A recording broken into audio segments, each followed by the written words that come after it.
la petite ruche japonaise qu'on a peuplée, c'était le 8 juillet. Les nouvelles sont pas super bonnes parce qu'en fait elles n'ont pas travaillé de l'été, il y a eu sécheresse tout au long de l'été, il n'y a pas eu de floraison vraiment, elles sont sorties, elles ont travaillé un petit peu mais elles ont quasiment rien reconstruit depuis le départ. Et là en plus c'est pire que ça, c'est que là il faut qu'on les nourrisse, alors que ça fait des années que j'ai nourri aucune ruche et rien du tout, là il faut qu'on les nourrisse parce elles ont vraiment plus rien dans la ruche, quoi. Donc on leur a mis 1 litre de sirop il y a 2 jours, 2 litres de sirop il y a 2 jours. Et là, je pense qu'elles ont dû en manger au moins une bonne partie. On va regarder derrière, peut-être déjà voir si. Alors là, avec le soleil, c'est pas évident. Voilà. Je sais pas si on va voir grand chose à la vidéo. Essayer de cacher un peu là. Donc là, on voit qu'il y a des abeilles sur les cadres, mais enfin sur les rayons, pardon. Mais on voit pas de miel, on voit rien du tout. Donc là, c'est sec. Il y a plus de réserve dans la ruche. Elles sont en train de mourir de faim. On va l'ouvrir comme moi.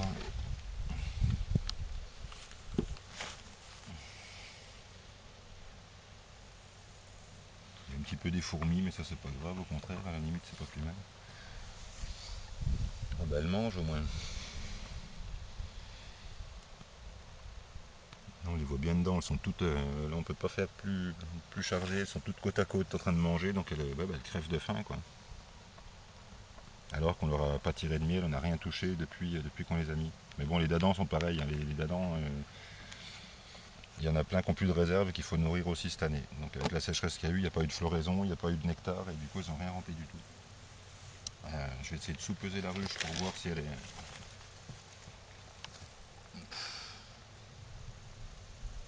Ça pèse rien, absolument rien, il n'y a pas 1 gramme de miel dedans, donc c'est un peu la catastrophe.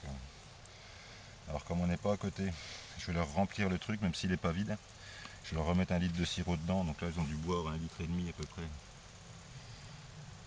Et puis on va leur en remettre 1 litre, on va remplir et puis espérer qu'elles puissent se faire quinquer un petit peu. Alors là on est dans le Morvan, les lierres viennent seulement de commencer à fleurir, donc j'espère qu'elles vont pouvoir se refaire en allant sur les lierres, il y a encore de la population quand même dedans. Donc là je pense qu'en plus c'est les abeilles d'hiver qui sont nées, donc elles ont dû bouffer les réserves pour faire les abeilles d'hiver, et puis maintenant il y a des abeilles plein la ruche, mais il n'y a plus rien pour la nourriture, quoi.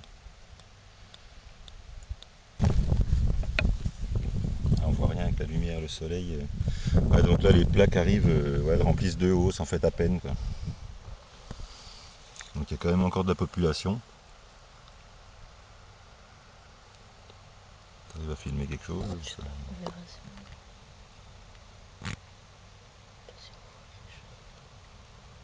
Les abeilles sont toujours, c'est des toutes petites abeilles, noires apparemment.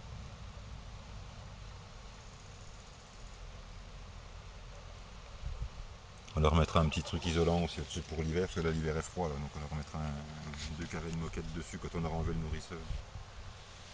Essayer de les isoler au maximum, parce que là le volume de la ruche, on avait prévu 3 hausses en pensant que ça allait être largement, enfin que ça allait être à peine suffisant, et comme elles n'ont rien bâti du tout, en fait elles ont à peine refait les rayons qu'on avait mis dedans, qu'on avait enlevé de l'autre ruche pourrie qu'on avait mis dedans, elles les ont juste recollés, rafistolés un petit peu et tout, mais elles ont absolument rien fait de plus, quoi.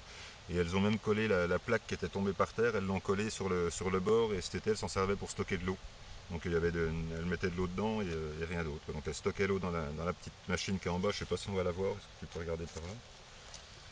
Oula, alors là ça peut être simple. Je crois pas qu'on la voit aussi. Ah.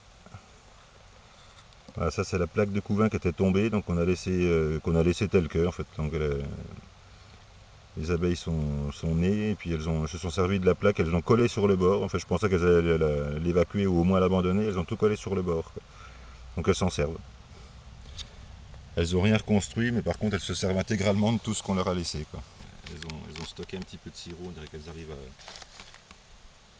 Avant-hier, elles travaillaient pas du tout, elles faisaient pas grand-chose, elles étaient juste en train de se balader sur les cadres, en train de se demander quoi faire, quoi. Et là, apparemment, elles stockent un petit peu quand même, elles ont plus d'activité. Mais bon, c'est du sirop, quoi, c'est pas du miel, quoi. Ça peut les nourrir un petit peu, mais c'est pas ça que ça mange une abeille, quoi.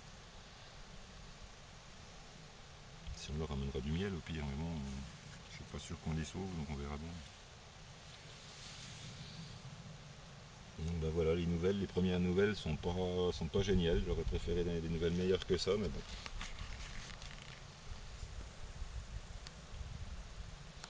Mais bon, c'est pas le type de ruche qui est en cause, puisque les autres ruches d'Adam utilisées depuis des années sont exactement pareilles, hein, donc ben, elles sont sèches.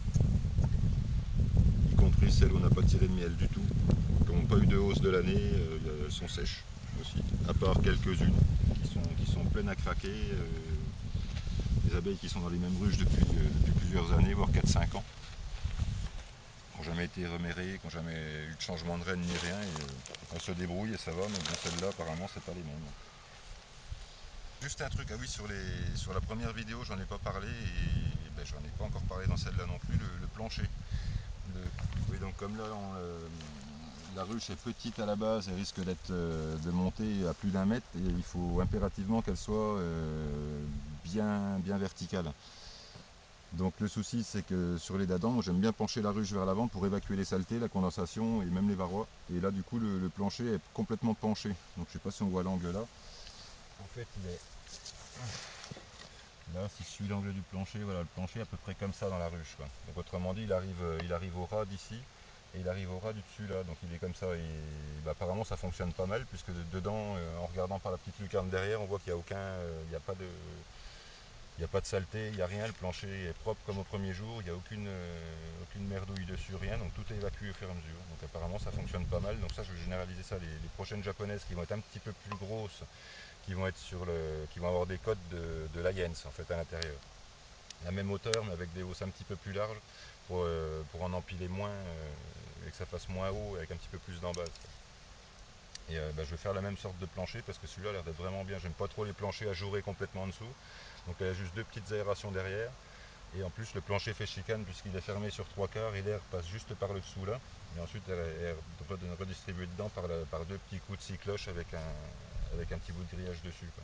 Donc la ventilation a l'air de leur convenir aussi puisque le grillage n'est pas propolisé et le plancher est super propre. Voilà. Donc je ferai peut-être une petite vidéo où j'expliquerai plus la ruche en détail avec tous les petits détails dedans, quoi. Voilà. Donc voilà, juste pour vous montrer d'où viennent les abeilles. Donc ça c'est la ruche où l'essaim est arrivé. En fait c'est la ruche qu'on a mis à la place de l'ancienne ruche où l'essaim s'était mis, mais une pauvre ruche toute cassée, toute pourrie. Donc il n'a pas été très loin parce qu'il vient de là. Alors, je vais vous montrer. Bon, excusez-moi le vent, hein. Voilà, il vient de là-haut. Voilà, si je zoome. Voilà. Les abeilles sont dans le trou de mur depuis plusieurs années, elles n'ont pas de traitement, pas de nourrissement, rien du tout. Elles se débrouillent toutes seules, donc je pense que ça va pas faire un gros essaim.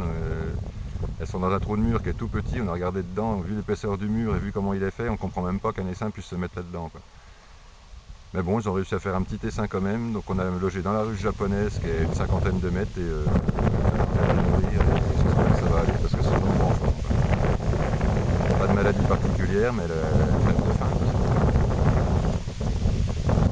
Donc voilà, là on a un gros frêne qui est plein de lierre. Donc le lierre dans le Morvan commence seulement à s'ouvrir.